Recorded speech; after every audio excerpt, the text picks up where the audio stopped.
to the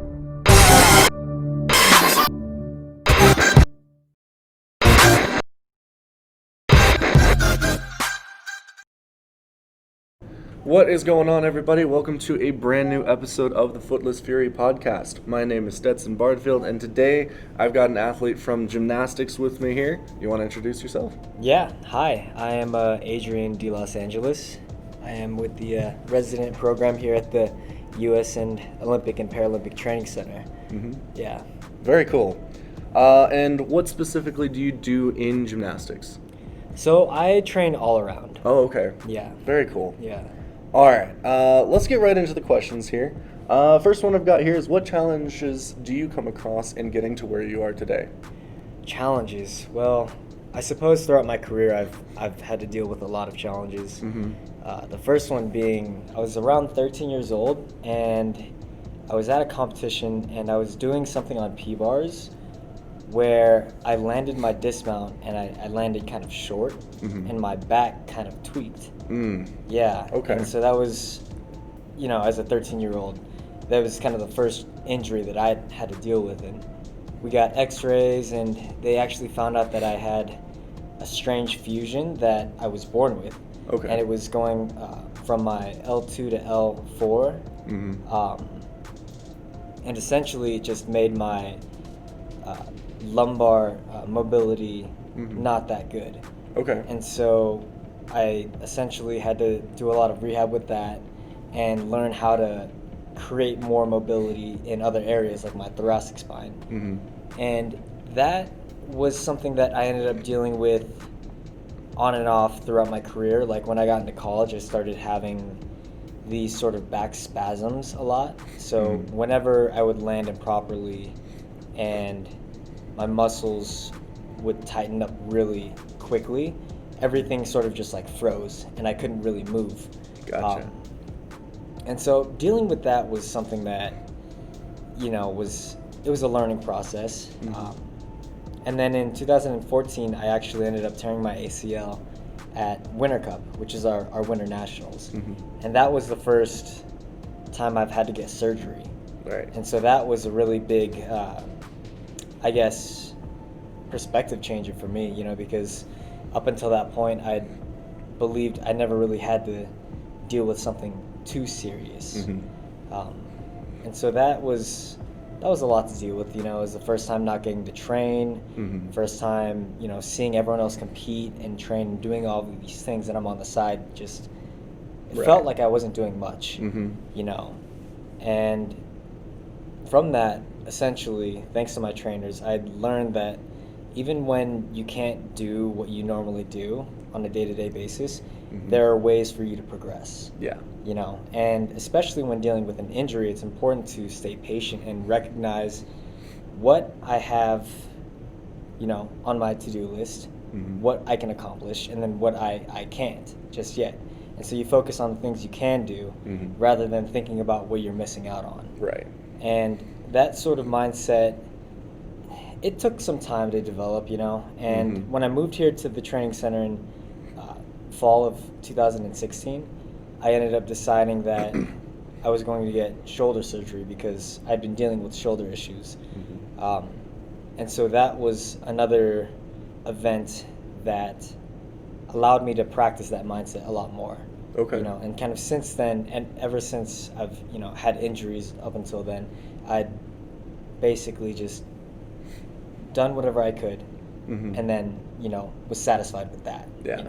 Because I think that there's a difference between working too hard and working smart. Mhm. And so dealing with these injuries and challenges essentially helped me learn how to train smart, more or less. Mm-hmm.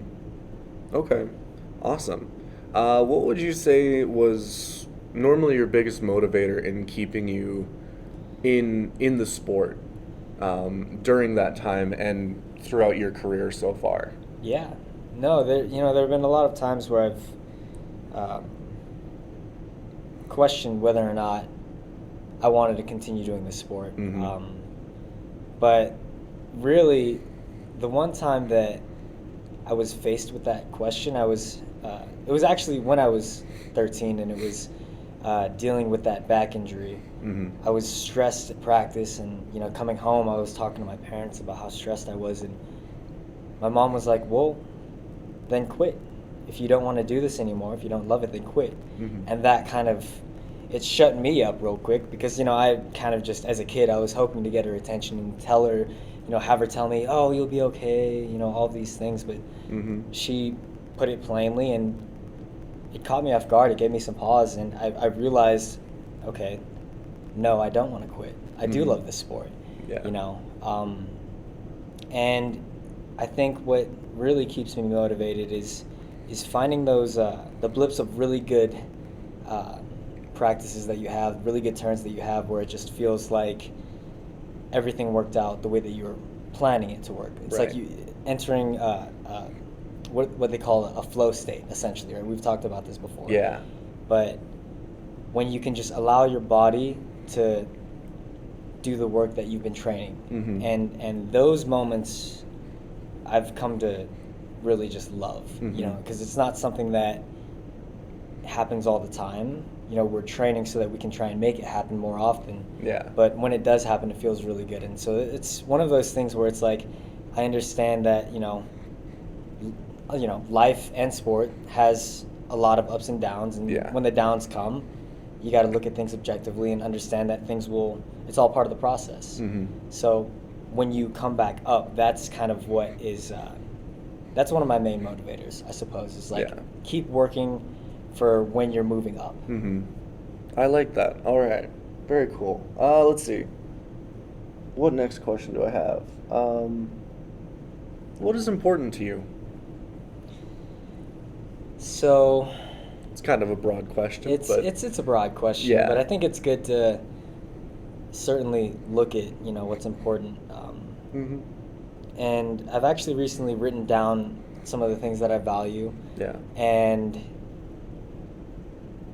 it's funny, because a lot of the things that I wrote, I was like, am I actually practicing this like in my daily life? Like, for instance, one of the things is one of my main values. One of the things I really find important is family. Growing up within a Filipino community, I've had a ton of cousins, aunts and uncles, nieces and nephews, and so it's like I've always had this large group of people that I've always appreciated and loved. But like, since moving away for college and then moving out here, it's I consider it to be one of my more valued aspects, but it's like tough, because I think back and I'm like, okay, how often am I actually keeping contact with everyone?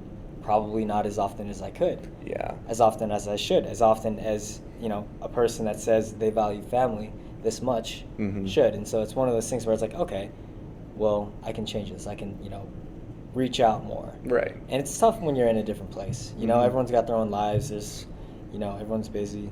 But yeah, it's definitely difficult. I've had a lot of friends and family that I've kind of lost contact with through the years of me training, just because it's been such a long process to get here. And I talked about this with Devin last episode. We sacrifice a lot. There's a lot of people that I don't think realize how much Olympic and Paralympic athletes sacrifice to be able to do what they're doing here. Yes. So it's very important for everyone to know, like, it's very hard, but we do it because we love it. Yeah. We have to balance it as best we can, but a lot of times our sport comes over other things. Absolutely. I totally agree with you. And finding balance, that's the name of the game, right? Yeah. Sacrifices. Every time I think about my family and how much I miss them, it is one of the things that reminds me, I'm like, okay, I am missing out on these things. I need to make sure that I'm doing what I can so that it feels like it's worth it. Yeah, that's very important. I mean, at the end of the day, it's like, okay, if I feel like I'm missing out on these things, but I'm not making it worth it, then I feel like I could be doing more. Right. And that's got to be a big motivator as well. It is. Would you say that you feel like you're doing it partially for them, or? I would say, I would say yes and no. I Mm-hmm. think that the way that I look at it is, you know, this year I won't be seeing my family for the holidays at all. Mm-hmm. Um, but hopefully they'll be able to come out and see me compete at Winter Nationals, or at least, afterwards. Yeah. And I want them, I want to be successful so that they know that I was working hard, that I wasn't Mm-hmm. just being away Right. just because I wanted to be away. Like, Mm-hmm. I want to be successful for, among other reasons, but I want them to know that Mm-hmm. this wasn't for naught. Right. Um, but a lot of it does, I've done a lot of reflection, and a lot of it is selfish. It feels like it's selfish. Like, Mm. this is something that I've loved since I was a kid. I Mm-hmm. decided that I wanted to keep doing this. And so, with my body, healthy enough, I want to try and go as far as I can, Yeah. really. So, Mm-hmm. it's a little bit of both, I'd say. Yeah. Yeah. And that's a good balance, like we were talking about. It's important to have that balance, because if you feel like you're doing it for them so much, you might feel like it's weighing down on you a bit. But if you feel like Exactly. you're doing it completely for yourself, it's kind of the same thing, where it's like, I feel like I'm being so selfish because I'm not showing them Yeah. any kind of emotion towards it. I'm just Yeah. doing it for myself, kind of thing. Yeah. And, I think that it's very important, even when you're competing in a sport that is individual, to Mm-hmm. recognize that there is a team effort there. Yeah. You know, you have your teammates, you have your coaches, you have your friends, and all of them contribute in some way, shape, or form. Mm-hmm. And so it's like you're never really doing anything by yourself. And like Mm-hmm. remembering that, I think, is one of the things that is has helped me quite a bit. Yeah, absolutely. All right, let's see. What other questions do we have? How does being an athlete make you a better person? I would have to say one of the biggest takeaways from being an athlete, I started doing gymnastics I did mommy and me classes when I was 2, but like I was Mm-hmm. put on the team when I was 4. And really, it all comes down to discipline. I think Mm-hmm. that's one of the things that living this life has taught me. It's discipline. It feels like it's something that's just it's natural to me now, Mm-hmm. but I see a lot of people, and I've had friends like talk about it, and it just seems like it's like I get the question like, oh, how, like, that's such a strict life that you're living, like you have to follow your priorities all the time, and it's like you Mm-hmm. can't loosen up. But for me, it's like this is just life. Yeah. So I think that I'm very grateful to have, had the coaches that I've had growing up, Mm-hmm. first and foremost. Um, for a while there, my coach, Greg Chilikian, Mm-hmm. he was very strict, and he yelled a lot. And, you wouldn't really see him smiling too often. Um, but he wanted us to be our best. Yeah. He was pushing us to try and work hard, to try and take things seriously, and that's one of the things that I really appreciate. I learned probably my sophomore or junior year of high school that he was the way that he was because that's his way of coaching, and he really did want what's best for us, and so Mhm. that's when I really started to appreciate that. So he definitely played a big role in how I look at things and train nowadays. Right. And so discipline coming from sport has allowed me to sort of look at the same or different problems, but with the same, outlook. Like, Right. What can I do, and what can't I control, and then focus on the things that I can do, and that Mhm. sort of thing. Yeah, and that's very important. One thing that I've been trying to learn recently is having a lot more confidence in my shooting. Yeah. Because I'm sure this kind of transfers into gymnastics as well. If you start doubting yourself in any routines that you're doing, you tend to do worse because you're thinking that way. Yeah. Um, and that plays a big role into the mental health aspects of it. Exactly.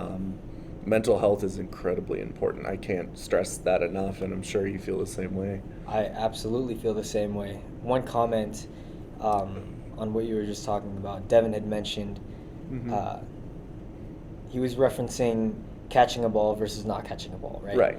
Like he was using the language of when the ball is coming to you, you don't want to think, don't drop it. Mm-hmm. Even though it's the same outcome as if you're thinking catch it and you catch it, you know? Yeah. It's the language that you're using. Mm-hmm. And I think that one of the biggest things I've been trying to practice with myself is recognizing the language that I'm using, especially when things get tough with myself. So I used to be really tough on myself. I used to feel like if I didn't get something done, I wasn't good enough. Mm-hmm. Like if I had a bad day at practice, I wasn't good enough. Like I'm not working hard enough. Mm-hmm. And I would tell myself that, you know, and I would use it as fuel. Like I need to get better. Like I would kind of use that. But then I was listening to an Audible. It's by Jay Shetty. It's called Think Like a Monk. And one of the things that he mentioned that I absolutely loved was you have to learn how to talk to yourself the way that you would talk to your friends, your peers, your family. Mm-hmm. So let's say one of your teammates is going through a rough patch. What sort of language you use with them, right? You would be kind, you would be patient. And it's like if we don't have that same sort of love and respect for ourselves, then like it's like we're hurting ourselves. Right. And so using that sort of choosing the language that I use with myself has been one of the things that I think mentally has been very helpful. Mm-hmm. It boosts your confidence. It helps you not get depressed or frustrated or irritated. And of course, those things still do happen. Mm-hmm. But I guess treating yourself the way that you would try and treat others is one of the things that has helped me a lot with that. Yeah, and that's really important. Being kind to yourself, I've had to learn this recently because for a long time I beat myself up a lot, especially at the range. I still do a little bit. But I was recently struggling at the range just so hard that by the time I was done practicing, I looked at the person that was loading for me and I just said, "I'm sorry for wasting your time." And I just broke down because I felt like I wasn't doing enough and I wasn't enough for it at that moment. And it was really hard. And, in that moment, it felt like everything was crashing down on me. But after stepping away from the range and kind of getting an outlook on, everyone goes through those times, it's how we get back up from that is most important. And I really have been trying to evaluate how I treat myself, especially while I'm at the range, because if I'm constantly beating myself up for the things I'm not doing right at the range, then all I'm going to be continuing to do are the things that are wrong, instead of focusing on the things that are good that I am doing, that I can continue to improve on to make the things that I'm not doing right better. Exactly. No, that is 100% true. Mm-hmm. And that's tough. Everyone does go through that situation, right? Yeah. I had that same sort of situation this was on Wednesday, the day before that we knew the training center was closing. I wasn't having the greatest hybrid workout. It was actually quite atrocious, but I was getting in my head, and I think one of the things that's important is we, as a society, and I think social media has played a huge role with this, we think that our value goes down according to how we're doing, according to what other people are saying, and it's just not true. Yeah. If you have a bad day at practice, that doesn't make you any less of who you are, right? You just had a bad day. And I think that having the pressure of trying to, keep your own standards for one, and then trying to meet the standards of other people, it gets into our heads, and it makes it hard for us to think positively. And one of the things that I've been doing recently, especially when days are bad, I really do my best to take emotions out of the picture. I think that looking at things objectively will allow you to, not have that downward spiral. You can focus on what you can do, and then you can still make progress, even if things aren't good. Right. Right? And if the emotions that are there are not going to be helping, it's not worth having. Right. I think emotions are absolutely fantastic things when things are going well, right? You Yeah. become more passionate, you feel more energized and charismatic and motivated, Mm-hmm. right? But when things are bad, it's like you got to try and just put a stopper on it right away. Right. Plug that, negative thinking and just look at what you can do. Just Yeah. really trying to look at things as objectively as possible. Mhm. Because like at the end of the day, you're not going to be any less for having a bad day at practice. So just focus Right. on what you can do, whatever it is, and then, do that. Mhm. And of course, it's a lot easier said than done. Yeah. Like it takes a lot of practice, I think, and I'm still struggling with that, but it's one of the things that I think the first step is being aware Mm-hmm. of it, Yeah, that's very, very important. One thing that I've been thinking about lately that we talked about recently is, there's a lot of people that believe, our lives, Olympic and Paralympic athletes, are perfect from the time we start as an athlete. Oh, yeah. And someone explained it to me as an iceberg. You only see the top little cap of the iceberg, which is all the good things that are going right, but there's so much more under the water that you don't see, and those are all the hardships, the blood, sweat, and tears that we put into this. And it's really, I think it's really important for everybody to know, like, we go through the same things that they do, but we like with social media, we only show the good stuff on our social medias and stuff. And I'm trying to, with this podcast especially, I've got a lot of stuff that I've been through, telling a little bit about my story about being an amputee and everything. I've been through a lot of struggles. I've been bullied a lot. I was overweight for quite a while before I went to Virginia, where I really got my act together. And it's been a very long journey and a rocky one, but everyone goes through those things, and a lot of people have been through harder things than I have. And that's one thing that I've been using as kind of a motivator, is like, everyone's going through hard times, especially right now with the pandemic and everything. We're all trying to survive, and that's why I started this podcast, because I want to motivate people to start doing more. Like, this is my new project, and I want other people to start things that they can do to help them get through this time when they're not able to do other things. To hear you say that, I mean, that's one of the things that I try to think about a lot. Like, we all have our internal battles, right? Mm-hmm. There's always someone that has gone through things that are worse than me, and to hear you say that, it's like more perspective. Like, more people recognizing that, I think, is very important. And the idea of the iceberg, it applies to the people that we think are perfect, right? Nobody's perfect. Yeah. We are human. All of us are human. Yeah. And being human means having flaws. Yeah. Right? We just have to learn how to deal with them. I think that, like you were saying, with social media, it's very easy for people to mask all of the things that they're not proud to show. Yeah. But it's crucial to recognize that we all have that. Yeah. That's a very good point. And trying to hide it, I think, is one of the things that can lead to more, I don't know what to call it, mental health issues. Just like, I think accepting that you have your problems, accepting that everyone has the problems is that's how you deal with them, right? Yeah. You recognize that there's something there that needs to be fixed or, changed or something, and then you work on it. You try and find people that can, and that's the thing, that's the cool thing about being human, right? Like, we're a species that needs to communicate and interact with each other. Yeah. And one of the things that I saw recently was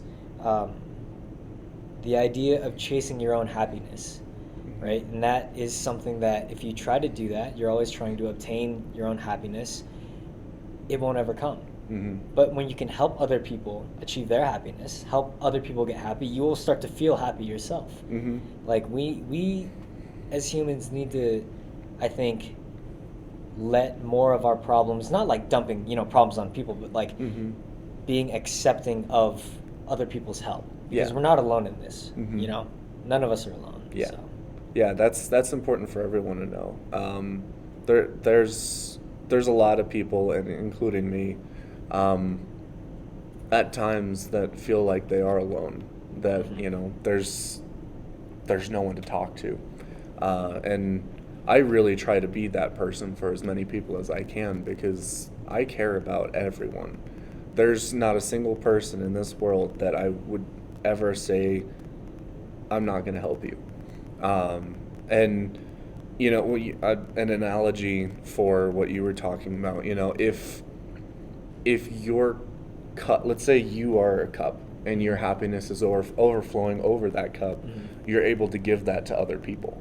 Mhm. And that's kind of been my goal because right now I feel like I'm doing good. I've got the podcast, I've got shooting, I've got my fiance, I've got a really good life right now, and because of the hardships that I've gone through, I want to be able to help the people that are going through similar situations get through that and end up better than they were before. Yeah, no, that is incredible. Hmm. You know, there there needs to be more people like you for sure. I Thank mean, you. yeah, that's no, that's definitely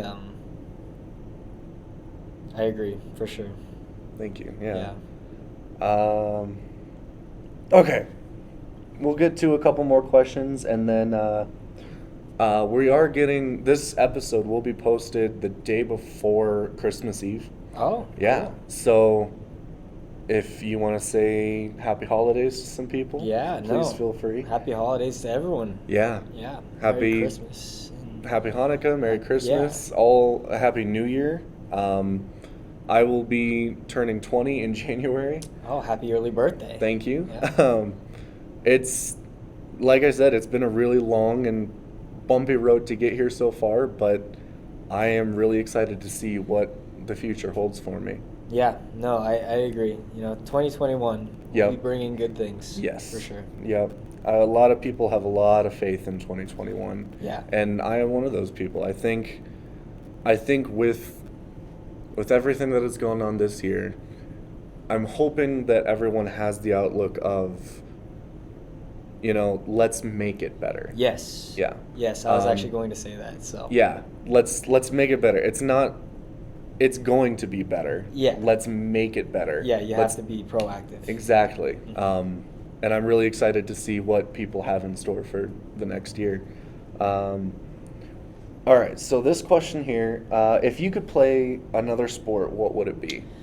Ooh, if I could play another sport, you know, I would probably have to say tennis. Tennis. Yeah. Okay. My brother played tennis for a little bit during high school, and um, it was fun watching him. And I remember playing with him and my dad. We would go when we were younger just to the tennis court and play. Mhm. But watching it on TV, there's something about the one-on-one aspect of it, Mhm. and it's there's outmaneuvering, there's Mhm. power, there's just a lot to it. You know, Yeah. there's a lot to the game. It's not just pure athleticism, which I mean, of course, will help if you know Oh, you're an absolutely. incredibly athletic person. But there's like strategy to it as well. Yeah, it's a lot of it works both aspects of your body. It works the brain and the body. Exactly. Yeah. Which Yeah. I love that.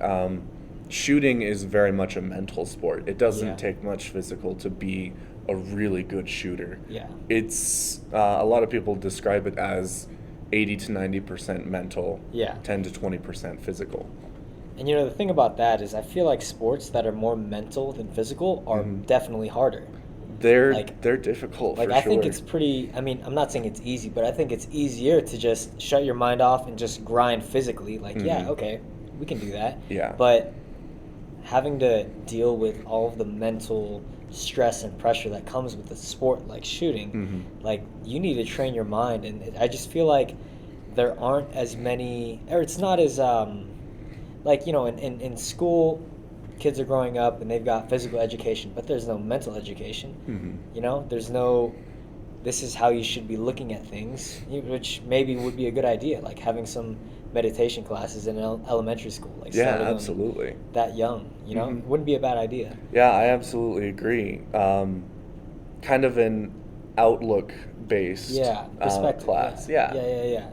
But yeah, I mean, for sure, like gymnastics it's a lot of physical, but competing is mental for sure, Mhm. and that's always the hardest part. Yeah. So anything that's, you're having to work mentally more than you normally do, I think Mhm. is definitely definitely very very tough. Yeah, and testing the limits of your body versus your mind are very different as well, because testing the limits of your mind, I don't know if I would say it's more difficult, but reaching the point of being at your limit, because I can say there's been a couple of times when I'm shooting that, I could shoot 10 to 20 shots, and it's not a lot of shots, but it's so mentally intense Yeah.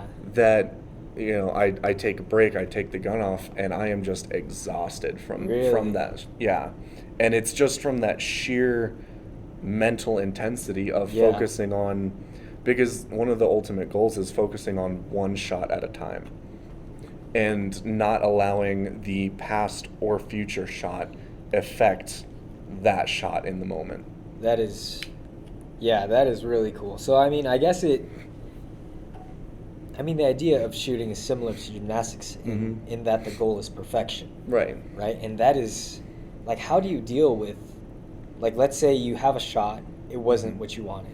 How do you just move on to the next one when you're thinking, okay, this needs to be perfect? Are you thinking about the last shot, or is it? Right.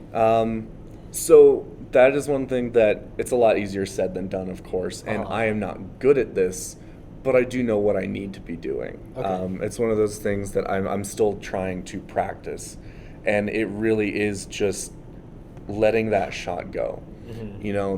And it's a perfect example for life, especially when there's things that are going wrong in your life that you cannot control. You gotta let it go. Yeah. Yes, you can think about it to an extent, but worrying about it, stressing about it, and putting that kind of stress on your body isn't going to make any of the situation better. Yeah. So think about it as much as you can without putting your body through the chemical reaction of stress. Okay, so analyzing more so rather than. Right. So Okay, yeah. analyze that shot and then just let it go. Yeah. Mm-hmm. Yeah, I think letting go is definitely an important skill Mm-hmm. that a lot of us could practice. Yeah, absolutely. Yeah. There's a there's a little story that I like that's kind of in regards to this, Mhm. but it's about two monks that are traveling down from the temple into the city, and they come across this muddy area. It's Mhm. like 10 feet wide, and there's a woman that's wearing a really nice gown, and one of the monks decides to help her across. He carries her over, and he gets his ropes completely dirty. And the other monk later is asking, like, why did you carry that girl across the pond or whatever? Like you're Mhm. now everything that you have on is like soiled. Mhm. And the other monk responded. He said, I put the girl down a while ago. Why are you still carrying her? So it's just Oh, a fun little, like, Yeah. we carry a lot of things in our heads without really recognizing it, I Mhm. think, and when you think about things for too long, it does add stress to you, and it Yeah. can affect you physically, for sure. It can affect how you sleep, Mhm. which I think is, sleep is incredibly important for It everyone. is. Yeah. So, I mean, learning how to let go is definitely something that should be practiced. Yeah, I agree. That's a really good analogy.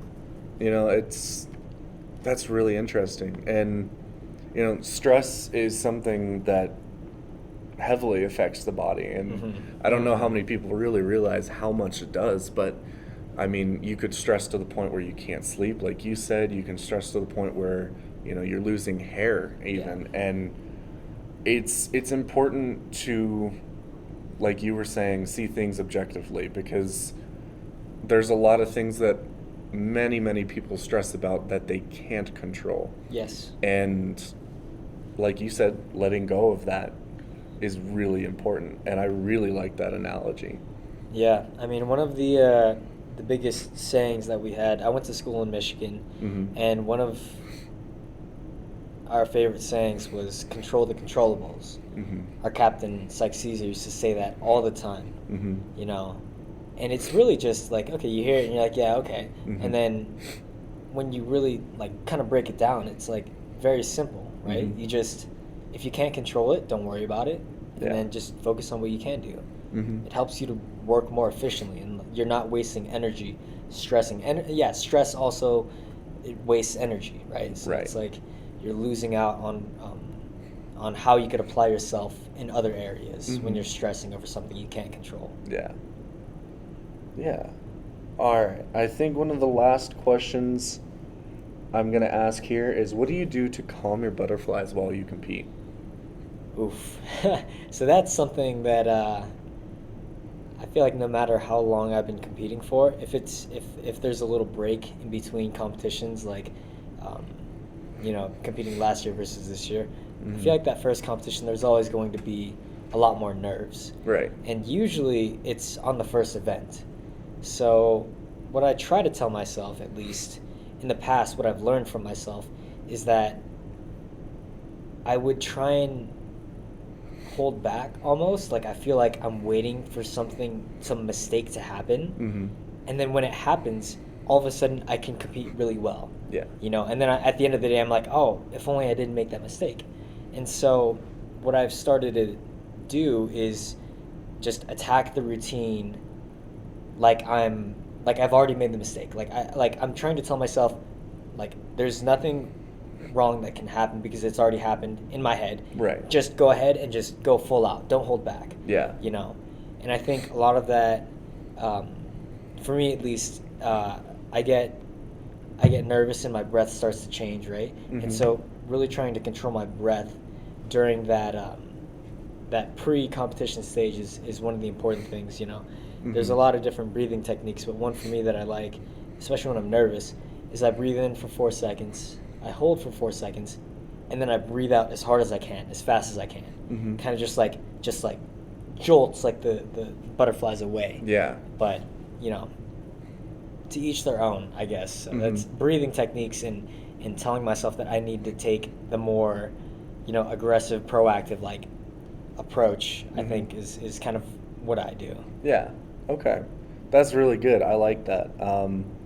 That's another thing I've been learning about in shooting is being a little more deliberate and aggressive with Yeah. with my shooting, because if I get on the sights and I'm aligned with the target and everything, I'm looking for perfect. Yeah.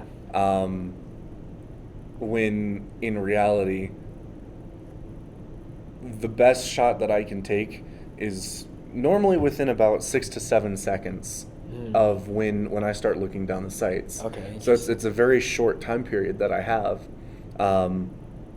and I have found that I shoot a lot better when I'm shooting a little bit faster, because Oh, I I'm not see. allowing myself to overthink anything. Yeah. When I'm Yeah. shooting a little bit faster, the last shot, the future shot aren't coming into mind, because I align the sights, I make sure I'm aligned with the target, I take the shot. Yeah. And it allows me to it's almost like a distraction, but I'm not thinking of anything else but just taking that shot Yeah. by being more deliberate and aggressive by taking it. Yeah, yeah, giving yourself more time to think will allow more of those Mhm. sort of negative thoughts to come in. Yeah. That's very true. Hmm. I have a quick question. Yeah. In shooting, is there a time limit for each shot, or is there a time limit for the entire? So it's for the entire 60. Okay. We shoot a 60 shot match and a 24 shot final. Okay. For my event, which is R5, or um, Paralympic rifle shooting prone, um, I have 50 minutes, if I remember correctly, Okay. to shoot a 60 shot match, and I am normally shooting one shot. Well, here, let me put it in a better way. Normally, within a minute, I can get 2 to 3 shots off. Okay. Mm-hmm. Okay. That's cool. I was just curious. Yeah, it's really fun. And when we're shooting our finals, 24 shots. It's not as much of a time limit based thing. We shoot 5 shots. We pause. They announce everybody's shots. We shoot 5 shots. They announce where everybody is, and then we go to 2-shot series where we shoot 1 shot. They announce where everybody is, and then who's on the bubble to get eliminated. Okay. So whoever's in 8th place. Okay. And then the second shot is when they eliminate, and then the next one. The first shot of the 2, they announce who's on the bubble, and normally when they announce who's on the bubble, they also say what shot that person would need. Oh, no way. Yeah, It's that is nerve-wracking. They play a lot of and mind exciting. games. It is, Jeez, yeah. Yeah. A lot of people have said that it is mostly because it puts so much mental strain on the athletes, and it creates a much more exciting environment for the people watching, especially. Yeah, it does. I mean, if I were usually like in a competition, let's say I know what score I need to get on this event, that's already like, okay, like I'm kind of like thinking about how I can do this. It's putting pressure on me, but I would feel like I do not want the crowd to know that as well. Yeah. So if the announcers announced, this person has to get this amount of points to beat so-and-so for first place. Yeah. Wow. That's cool. Yeah, it's really, really fun. I really enjoy the matches, normally because when I feel that pressure, I'm thinking about the pressure of the match, not the shots, and so I tend to do a lot better. I do better when there's also a lot of sound going on around me. Okay. Does it help you zone in? Okay, yeah. Yeah, it's something that I've kind of gotten nitpicked on a little bit for, because a lot of shooters wear ear protection, they wear earplugs. Okay. Things to go over the ears to make sure no sound comes in. But from the very beginning of my training, I never shot with any kind of earplugs. Really? So I got so used to having the sound around me that I feel most comfortable when there's sound around me, so that I can kind of focus on that. And some people are the exact opposite. They need dead silence if they're going to be able to shoot well, but that's just kind of how I practiced. And that's so interesting. Yeah, no, that's really cool. Is there a rule for that? Like, it's not required to wear. Okay, that's good. Yeah, there's no rules for that, which I'm thankful for, because can you listen to music? You're not allowed to have any kind of device that could be used to communicate. Okay, Yeah. I see. So if you had headphones that are Bluetooth, your coach could potentially call your phone and coach you while you're on the line. Yeah. Okay.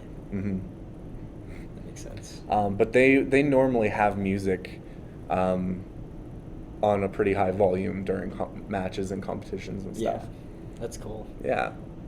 All right. Well, we are going to finish up this episode.